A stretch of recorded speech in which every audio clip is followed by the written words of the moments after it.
you guys. Just confirming, just seeing if things actually going live because I'm not actually sure. But we'll just keep it rolling anyway. It's been a while since I've been with you. I've been gone at camp or doing other things on Thursdays or people on vacations.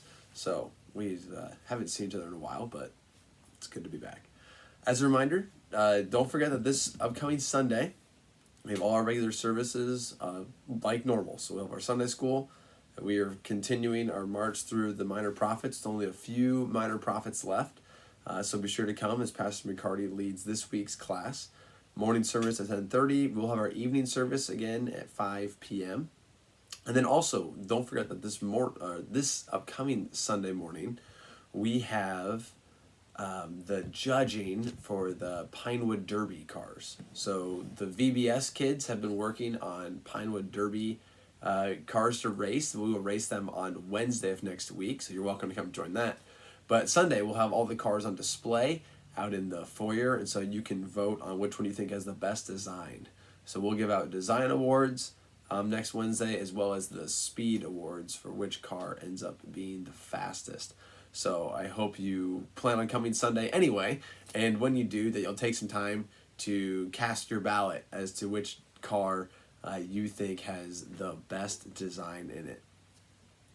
So that's about what's happening over the weekend and on Sunday. And once again, we finished up our Wednesday on the Coast with our formal teaching time this past week. But next Wednesday, we're inviting everyone back again. We will have another meal. But then instead of us splitting off for our classes, we're going to stay all together so we can all watch the Pinewood Derby and cheer on the kids in their cars as we get to watch them race. So even if you haven't come all summer, you can still come out this week. We'd love to see you. Just register in the app you're coming so we have enough food. That's all that we ask. Well, with that out of the way, let's dive into our psalm for this morning. But actually, as I was looking into my psalm this morning, I think I want to spend more time in the context of the psalm more than the psalm itself. Because I think setting the context of the psalm will actually make the psalm pop a little more. Now, I should state right out of the gate that our psalm doesn't give a very specific description of when it was written. The psalm is Psalm 48, and the only superscription that we get in the psalm is that it is a song that was written by the sons of Korah. So that's simply verse 1, a psalm of the sons of Korah. Now with the sons of Korah, that group of singer-songwriters carried out throughout a large amount of time. They trace their lineage all the way back to the days of when the Israelites were moving from Egypt towards the Promised Land, when Korah led his rebellion with Dathan and Abiram. And so the three of them, along with families, revolted essentially, saying that, hey, you know what? Maybe it shouldn't just be the Levites that get to be the priests. Maybe we all should. We're all special in God's eyes. Well, when God executed judgment on those people, he spared the sons of Korah. And the sons of Korah then, as they continued their lineage down, they found roles serving as Levites and serving inside of the temple. And so there are 11 psalms attributed to them. So the psalm doesn't tell us specifically when it was written. But as we read through the context of the psalm, commentators have, for the most part, agreed that the setting probably takes place during the time of King Hezekiah. So King Hezekiah's reign is documented both in 2 Kings and the 2 Chronicles. And I just want to give us a short crash course on King Hezekiah, and then more specifically the instance that I think is being referenced in the psalm. So we can begin reading about King Hezekiah in 2 Chronicles 29. And the first two verses give, the overall summary of his life, like they start off with most kings. It says, Hezekiah began to reign when he was 25 years old, and he reigned 29 years in Jerusalem. His mother's name was Abijah, the daughter of Zechariah. And he did what was right in the eyes of the Lord, according to all that David, his father, had done.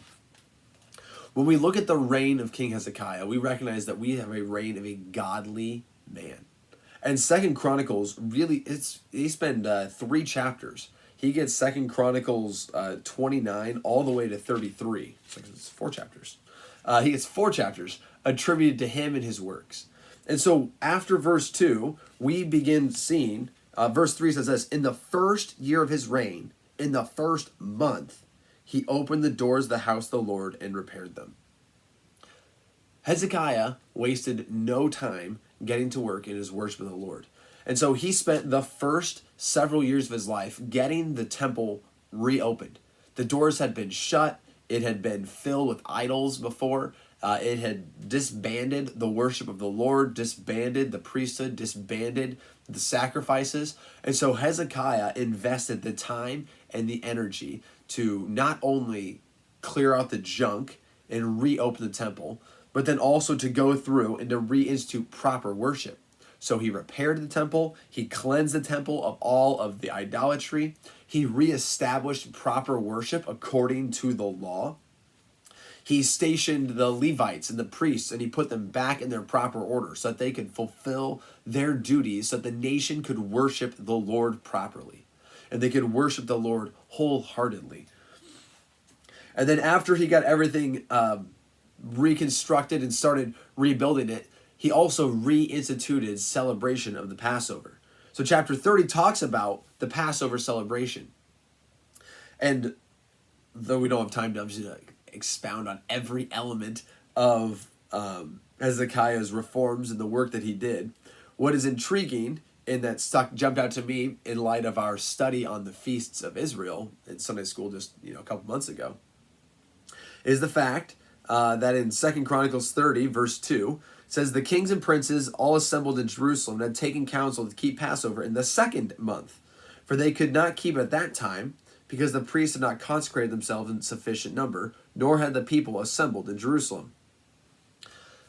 The reason it's significant, the 2nd month, is because Passover is traditionally celebrated in the 1st month. But even when God instituted the celebration of Passover, he gave a provision for those who were unclean.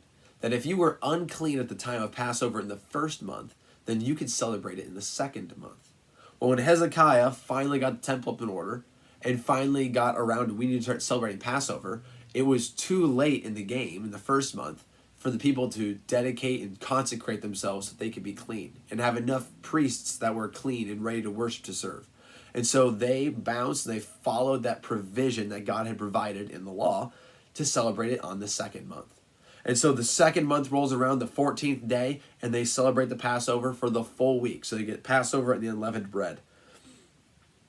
And the summary then of it all at the end of chapter 30 is this. It says, the whole assembly of Judah, the priests and Levites, and the whole assembly that came out of Israel, the sojourners who came out of the land of Israel, and the sojourners who lived in Judah rejoiced. So there was great joy in Jerusalem. For since the time of Solomon, the son of David, king of Israel, there had been nothing like this in Jerusalem.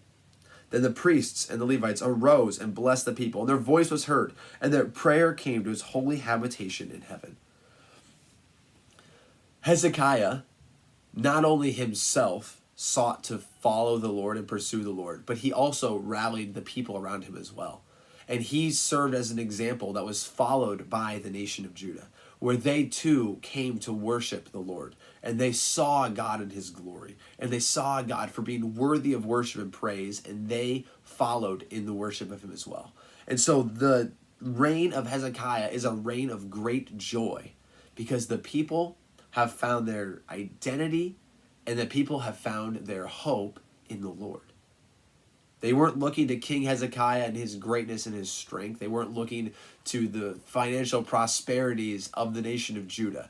They had finally discarded the idols. They had removed the idolatry. Hezekiah went through and ripped it out of the entire land, not just the temple area. They had removed everything that was distracting them from the Lord and had concentrated themselves on serving him and on worshiping him. And so when we read through the rest of Hezekiah's reign, when you get to the end of 31, it says this: Hezekiah did this throughout all Judah. He did what was good and right and faithful before the Lord his God.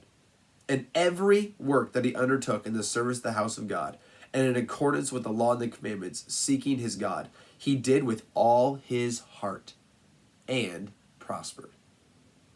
Hezekiah was wholeheartedly in pursuit of the Lord and in obeying the Lord and following the Lord and submitting to the Lord.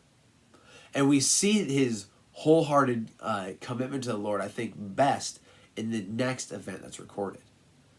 See, during Hezekiah's reign, the Assyrians up in the north were the powerhouse army of the time. They were the most rival nation of any. And so the Assyrians, led by Sennacherib here, come knocking finally on Judah's door. The Assyrians had already captured the northern tribes. They're done and gone for. And now they're coming for Judah. And so Sennacherib shows up, it says in chapter 32, it says, after these things and these acts of faithfulness on behalf of Hezekiah, Sennacherib, king of Assyria, came and invaded Judah and encamped against the fortified cities, thinking to win them for himself. So Hezekiah then has to set forth a plan.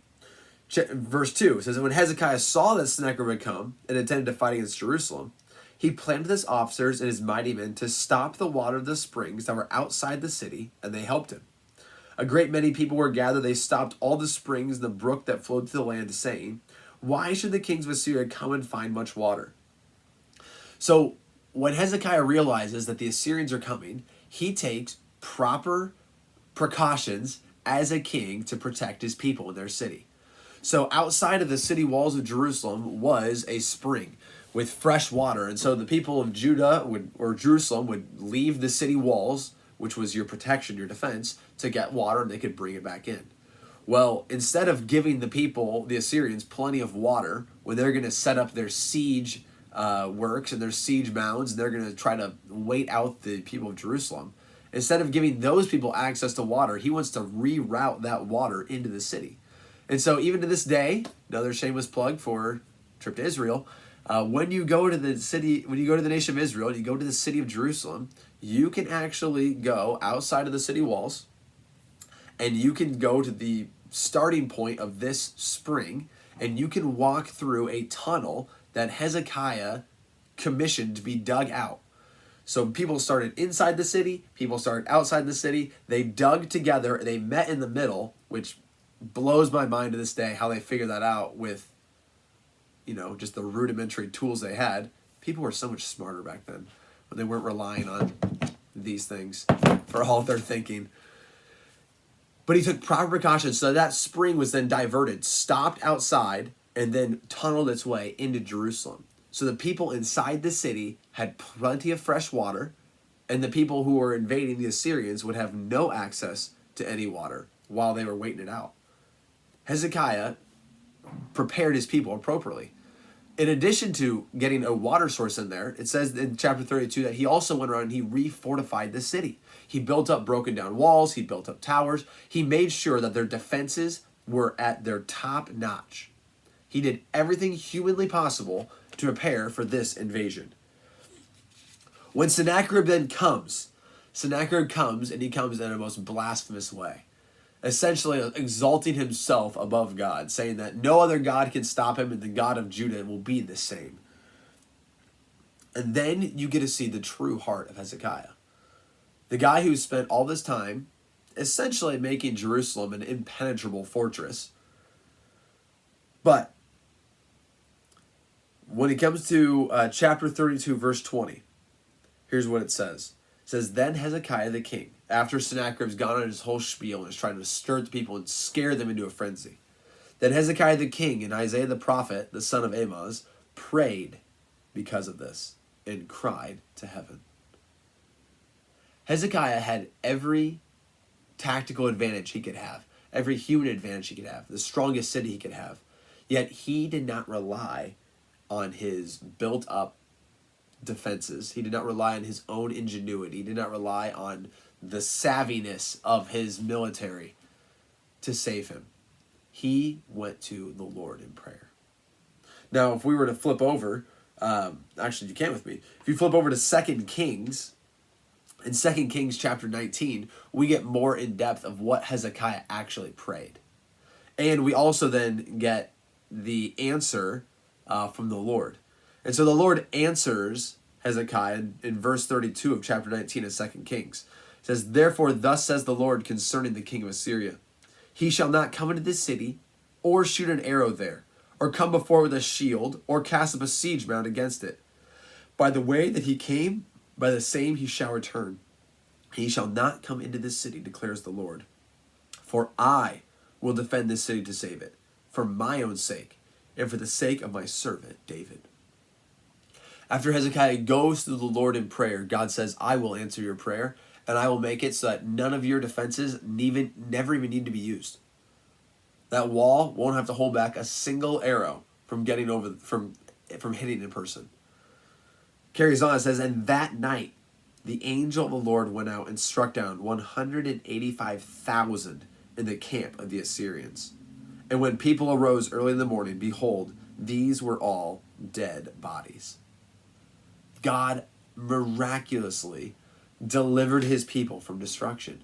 But it all came down to, I personally believe, came down to a godly king who relied on the Lord and the Lord's strength and power over his own. Hezekiah put every tool, every implement that he had, every wise choice in front of him, but he didn't rely on his wise choices to save him. He turned to the Lord and relied exclusively on the Lord to save him. And the Lord delivered miraculously. Now, with all that in mind, go with me to Psalm 48. Psalm 48, like I said, it's one of the Psalms of the sons of Korah. And it is a psalm of praise to the Lord. A psalm that magnifies God and who he is and what he has done for his people. Look at me in verses 1 and 2.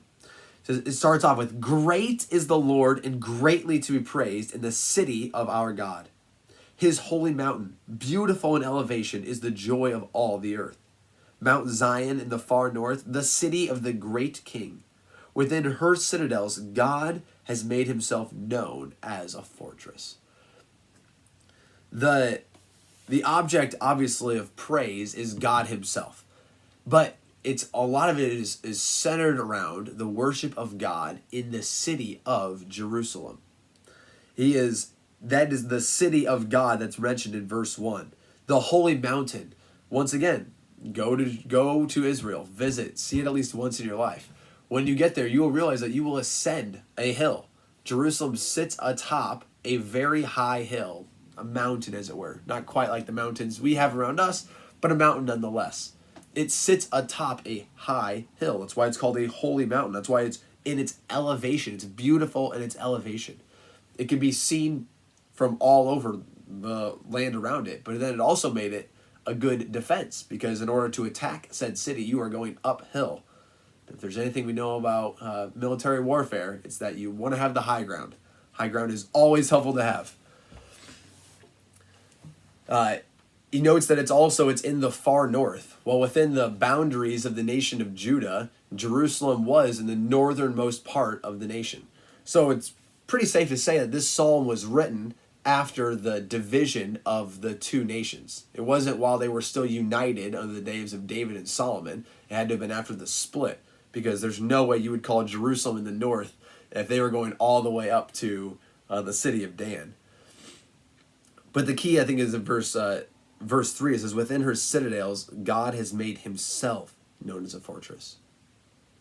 Inside the protective walls of Jerusalem, inside the protective towers around it, inside atop of this hill, which is a fortress in and of itself, God is the fortress.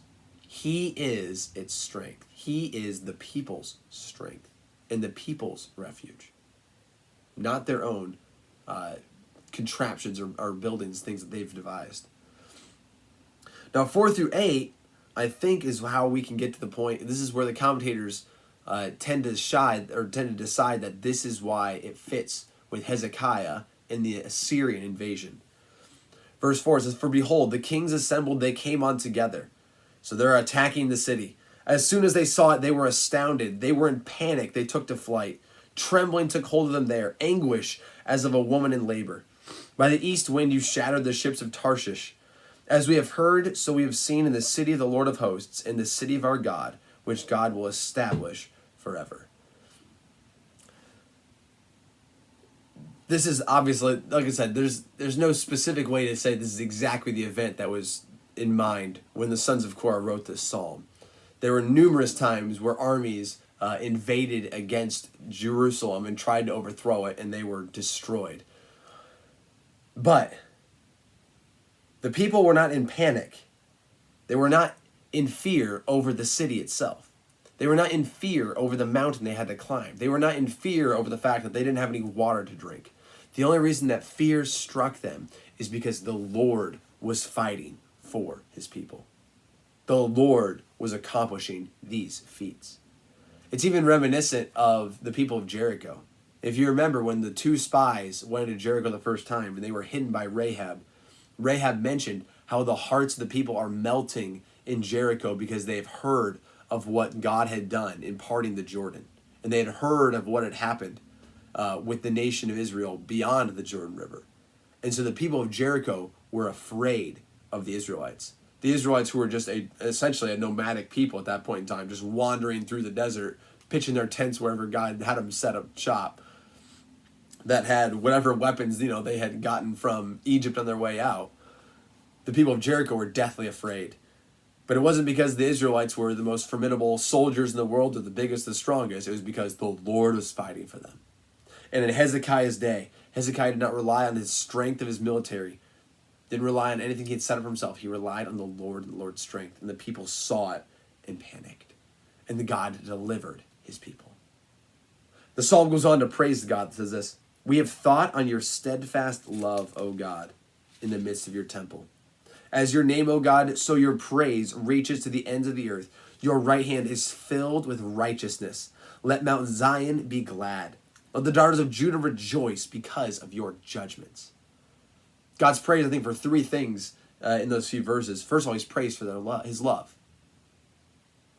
Even when I read through 2 Kings 19, when God was talking about delivering the city of Jerusalem, he said, "I will defend this city to save it for my own sake and for the sake of my servant David." God was keeping his covenant with David, protecting his city, was demonstrating his covenantal love to his people, his steadfast love to his people in the deliverance of his city in Hezekiah's day. And here they are praising God for the steadfast love that he has shown them. The numerous times he has extended mercy and forgiven them of their sins and given them deliverance when they didn't deserve it. He's also praised for his righteousness at the end of verse 10. Your right hand is filled with righteousness. God would bless those who would keep his command, those who would keep his law.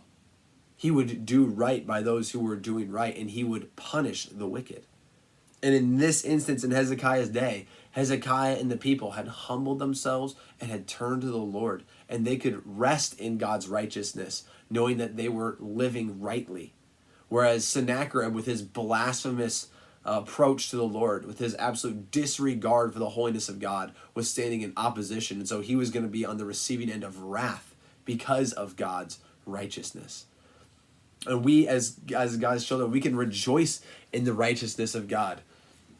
One of the, I don't know when this thing hit me, but one verse that always intrigued me, and still intrigues me this day, it just causes me to rejoice in the righteousness of God, is 1 John 1:9.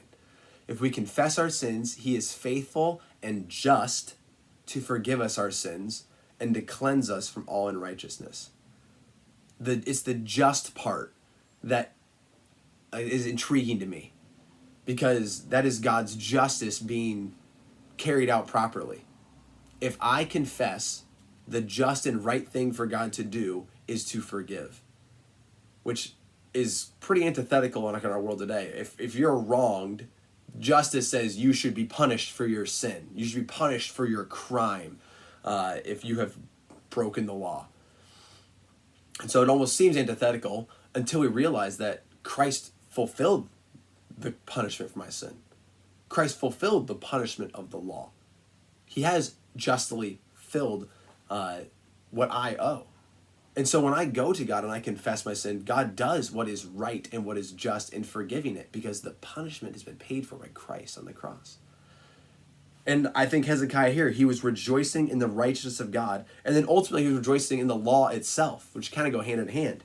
He says, let the daughters of Judah rejoice because of your judgments. God had judged the Assyrians as unfaithful and worthy of justice and worthy of destruction. And he had judged the people to be saved. And it's because the people had humbled themselves under the Lord. They had turned from their idolatrous practices. They had turned from seeking after themselves. They had turned from relying on their own abilities to looking to the Lord. And God rewarded them for it.